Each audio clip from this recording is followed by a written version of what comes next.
আসসালামু আলাইকুম রহমতুল্লাহ। কেমন আছেন সবাই? আশা করি ভালো আছেন। যাই হোক, আমার যে পাখিগুলো এখানে রয়েছে ২৯ থেকে ৩০ দিন বয়স হবে। এই পাখিগুলো আজকে ট্রান্সফার করব আর একটা পাশের ঘরে। এইখানে আমি নিয়ে আসবো আর একটা পাখির বয়স হয়েছে প্রায় ১৪ দিন। ওই পাখিটা এখানে নিয়ে আসবো।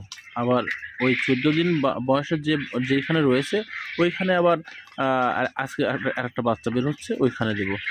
তো যাই হোক, আলহামদুলিল্লাহ পাখিগুলো ভালো আছে, সুস্থ আছে এবং এইখানে যেগুলো নিয়ে আসবো ৪০ দিনের পাখি, সেগুলো আলহামদুলিল্লাহ ভালো আছে।